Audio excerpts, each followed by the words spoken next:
The oppression and discrimination that Dalits faced from the Indian caste system created revolts and revolutions that helped outlaw and stop caste-based discrimination. This revolution led to the rise in political power for many Dalit influencers and leaders.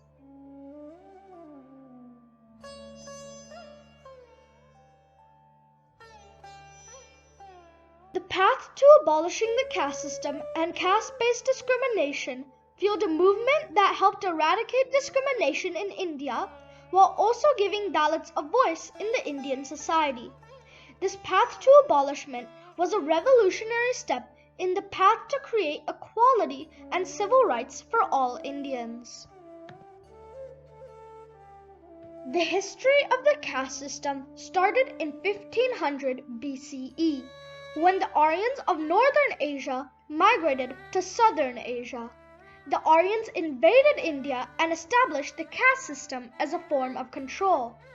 The caste system consists of four main castes: the Brahmins, who were the priests, the Kshatriyas, who were the kings, the Vaishyas, who were the workers, and the Shudras, who were the farmers.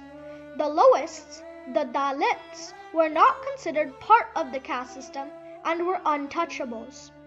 Because of this, they faced heavy discrimination. When the Aryans were kicked out of India, the Brahmins and Kshatriyas wanted to maintain their power, so they merged the caste system with the religion of Hinduism. This way, they tried to justify their power to the lower castes. They wrote in the Hindu texts that the caste system was a form of a social class. Meanwhile, Dalits were facing extreme discrimination. For example, a Dalit could not make eye contact with any other castes. They could not touch the food of any other caste. They could not go to the temple, and they did not have the same access to resources that other castes did. In 1858, Britain took over India and established the British Raj. Britain maintained the caste system so that they could keep control over India. Not only did they maintain the caste system, but they wrote it into the law. Before it was written into the law, your job and wealth decided which caste you were in. But when Britain wrote it into the law, they decided that the caste you were born into was your caste. This changed the way that people thought about castes. It went from a form of a social class to a caste that you were born into. In 1947, India gained its independence from Britain. B.R. Ambedkar was in charge of writing the Indian Constitution. B.R. Ambedkar was instrumental in abolishing the caste system. As a child, Ambedkar faced many hardships just because he was a Dalit. Despite these hardships, he was able to graduate from Columbia and Mumbai University with degrees in politics and economics. Ambedkar was influenced by his hardships that he faced as a Dalit. So, he wrote many books on the cruelty of the caste system. 3 of his most popular books were Annihilation of Caste, The Untouchables, Who They Were and Why They Became Untouchables, and Who Were the Shudras. While writing the Constitution, he was influenced by the hardships he faced as a Dalit.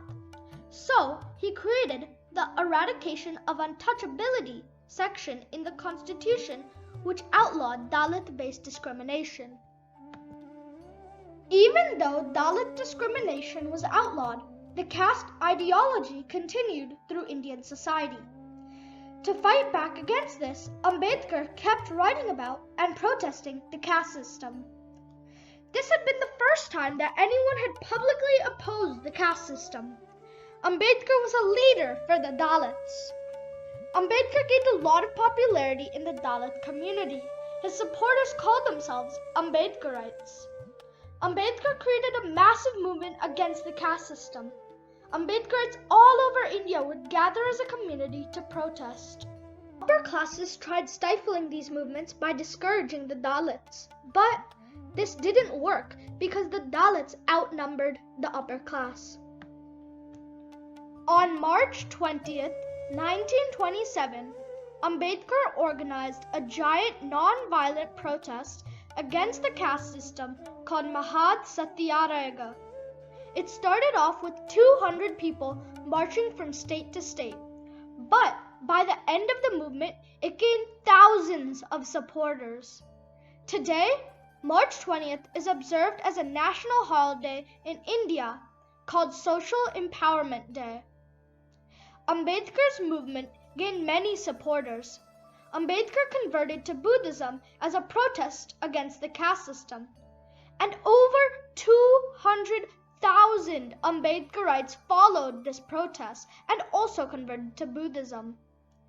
On December 6, 1956, the nation mourned B.R. Ambedkar's death.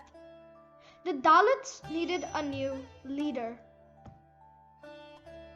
In 1956, the government released a notice listing all Dalit atrocities.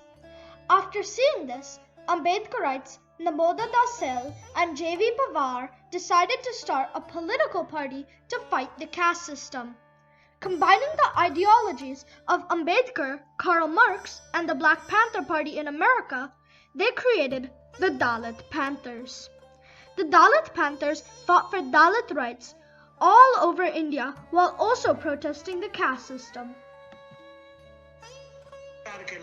तो report इतका भयानक होता की तो सरकार त्या कमिटीने जरी 72 साली 70 साली जरी त्यांनी हा रिपोर्ट सादर केला असला हाऊस मध्ये ठेवला असला ते त्याच्यावर चर्चा होत नव्हती. या रिपोर्टने जरी त्याच्यावर एका अमुक काळामध्ये किती खून झाले, किती स्त्रियांच्यावर बलात्कार झाले वगैरे वगैरे हा जो रिपोर्ट दिला तो इतका हा रिपोर्ट एक प्रकारचा आमच्या डोळ्यात सगळ्यांचं अंजन टाकणारा ठरला. Dasel and Pawar were horrified by what the report found. They realized that they had to step up and do something about it. After talking to other Dalits, they decided to start a political party to start fighting for Dalit rights. They called it the Dalit Panthers. का आपल्याला अशी एखादी मिलिटंट organisation उभी करू नये आणि चर्चा करता आमच्याकडून आम्ही दोघांनी आता ठरवलं की अमेरिकेत जशी ब्लॅक पॅन्थर आहे आणि ती ब्लॅक पॅन्थर तिथल्या ब्लॅक लोकांच्या भवितव्यासाठी लढते, तसंच आपण इथल्या लोकांनी त्यांच्यासारखी पॅन्थर का उभी करू नये आणि त्यांच्याकडे आमच्यात फरक दिसावा म्हणून आम्ही ते ब्लॅक पॅन्थर होते, आम्ही दलित पॅन्थर ही संस्था स्थापन केली. तिची तारीख होती 29 मे 19. The Dalit Panthers fought for their rights in two ways. They either started protests or they educated the youth of India on the discrimination faced by Dalits. Not only did the Dalit Panthers fight to stop the caste system, but they also fought for any minority. The Dalit Panthers helped pass laws such as the Equal Remuneration Act of 1976, which provided equal wages for men and women. They also helped pass the Advocates Act, which enforced the eradication of untouchability by providing harsher consequences. And they passed the Labor Welfare Act of 1976, which provided labor welfare for all laborers. Sadly, in 1977, the Dalit Panthers disbanded due to inner conflicts. Their influence over India continued, and many smaller political parties formed all over India to protest the caste system. These parties have convinced current Prime Minister Narendra Modi to focus on Dalit issues. Modi has been able to gain 40 more seats for Dalits in the parliament. These movements have influenced further movements in other countries. For example, India's protests have influenced protests in Nepal against the Nepali caste system. This project isn't on the abolishment of the caste system. It is on the barriers broken on the way to abolishing the caste system. From Dalits being able to have a voice, to protests led by the Dalit Panthers, from Ambedkarite movements to outlawing discrimination based on caste. From the social to cultural barriers broken, the people of India have gained a voice, courage, and freedom through this revolution.